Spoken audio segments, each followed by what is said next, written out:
এই জাহেল, তুমি আলেম? এই জাহেল, তুই আলেম?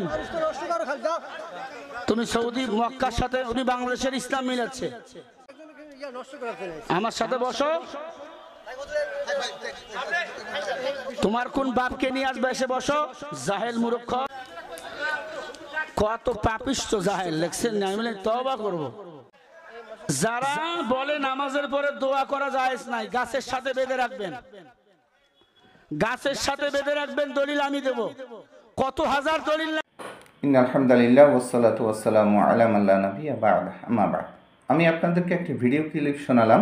সেখানে একজন হানাফি হুজুর ওয়াজ মাহফিলে ওয়াজ করতে গিয়ে একজন শ্রোতার প্রশ্নে তিনি চরম দেখে গেলেন। কারণ ওই শ্রোতা প্রশ্নটা করলেন এই কারণে যে তিনি সকল আলেমদেরকে কি বললেন? হারামখোর বললেন। তখন শ্রোতার মনে একটা খুব মানে কি চলে আসছে, রাগ চলে আসছে যে মক্কা মদিনার আলেমরা কি তাহলে হারামখোর? তারা তো বেদাতি মোনাজাত করে না। তখন হুজুর যে তার দলিল দেওয়ার মুরুদ ক্ষমতা বা তার কুমোরের জোর নাই, সেজন্য তিনি জাহেল তুই তুকারি করে গালিগালাজ করে তাকে বললেন, আমার কাছে তোর কোন বাপ নিয়ে আয়, আমি 1000টা দলিল দেব, আমার সাথে বস। তা আপনি হুজুর তো দাঁড়ানো ছিলেন না, আপনি তো বসা ছিলেন, আপনি একটা উত্তর দেওয়ার আপনার হ্যাটম ছিল না কেন? এইভাবে সন্ত্রাসী কায়দা মানুষকে ওয়াজ মাহফিলের মধ্যে হুঙ্কার দিয়ে ধর্ম শিখাবেন, এই সুযোগ আর নাই। বর্তমান সময়ে শ্রোতারা অনেক সচেতন।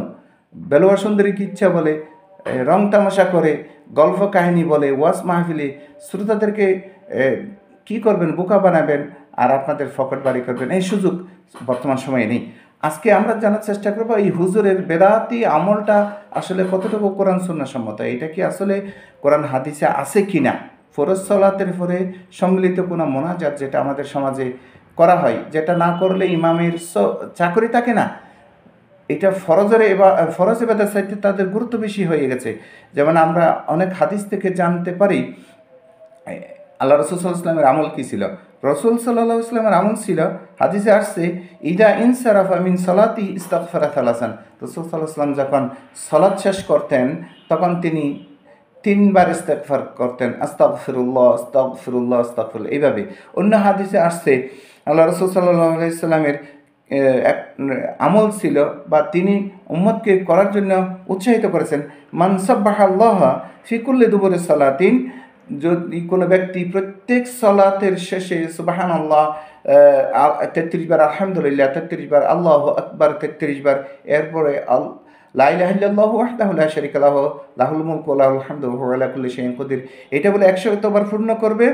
গুফিরাত খাতায়াহু মিন কানাত মিথলা যাবাদাল বাহর। তার যদি সাগরের ফেনা সমান পাপও থাকে, আল্লাহ তাকে গুনাহ ক্ষমা করে দিবেন। সুবহানাল্লাহি ওয়া বিহামদিহি। এত সুন্দর গুরুত্বপূর্ণ আমল থাকার পরেও, সুন্নাহর আমল থাকার পরেও এগুলো সমাজ থেকে বেদাতে আমল মোনাজাতের নামে ঢং দিয়ে এটা মুছে দেওয়া হয়েছে।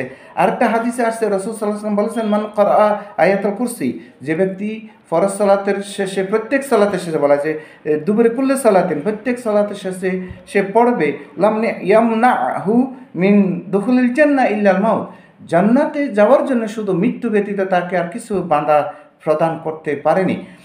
এবার আসি আমরা সালাফদের বক্তব্য থেকে জানার চেষ্টা করি যে ফরজ সালাতের পর কোনো এ ধরনের বেদাতি মোনাজাত আছে কিনা। ইমাম ইবনে কাসির রাহিমাহুল্লাহ বলতেছেন, লাম ইয়ানকাল আনি নবী সাল্লাল্লাহু আলাইহি ওয়াসাল্লাম ওয়ালা আন আহাদ মিন খুলাফায়ে রাশিদিন।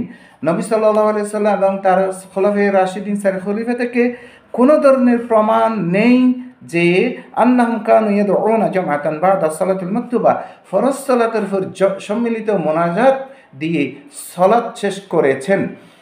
এরপরে ইমাম নববী রাহিমাহুল্লাহ বলতেছেন, ওয়ালাম আন্না দুআ গায়রু মাশরুইন বা'দা সালাতে, ফরজ সালাতের পরে কোনো দোয়া করা শরীয়তসম্মত নয়, ইল্লা ইযা কানা দুআ ওয়ারাদা ফি নাসল মানি, যদি হাদিসের কোনো যদি প্রমাণ দলিল সেটা না থাকে। ইমাম ইবনে তাইমিয়া রাহিমাহুল্লাহ বলতেছেন, লাম ইয়াকুনিন নবী সাল্লাল্লাহু আলাইহি ওয়াসাল্লাম ইয়ারফাউ ইয়াদাইহি বা'দা সালাতুল মাকতুবা ওয়ালা আহাদুম মিন খুলাফায়ে রাশিদিন। নবী সাল্লাল্লাহু আলাইহি ওয়াসাল্লাম থেকে প্রমাণিত নয় যে করেননি তিনি 2 হাত তুলে ফরজ সালাতের পর কি করেছেন, হাত তুলে দোয়া করেছেন। এটা প্রমাণিত নয়। ওলা আহাদুম মিন আখলাফায়ে রাশিদিন, তার 4 খলিফা থেকে কোনো প্রমাণিত নয়। দেখেন তাহলে আমরা কি করতেছি, রাসূলুল্লাহ সাল্লাল্লাহু আলাইহি ওয়াসাল্লামের সাহাবী, তাবিঈন, তবে তাবিঈন কারো কাছ থেকে প্রমাণিত নেই। এরপরে বলা হচ্ছে কুল্লু বিদআতিন, ইমাম শাতিবী বলতেছেন কুল্লু ইবাদাতিন লা ইয়াশহাদু লাহা আসলুন মিনাশ শরীআতি ফাহিয়া বিদআতুন। যদি কোনো ইবাদতের যদি আসল যদি অর্থাৎ কোরআন হাদিসের দলিল না থাকে, সেটা শরীয়তের মধ্যে বিদআত।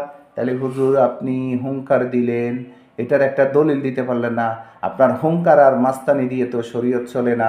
এভাবে তো শরীয়তের নামে আপনারা যে ধর্মকে নিজেদের মতো বানিয়েছেন, রসুলের সুন্নাহকে কবরে দিয়েছেন, এইটা যদি প্রশ্ন করে আপনি দলিল না দিয়ে হুঙ্কার দিবেন, এটা তো আলেমের কাজ না, এটা তো সন্ত্রাসীদের কাজ।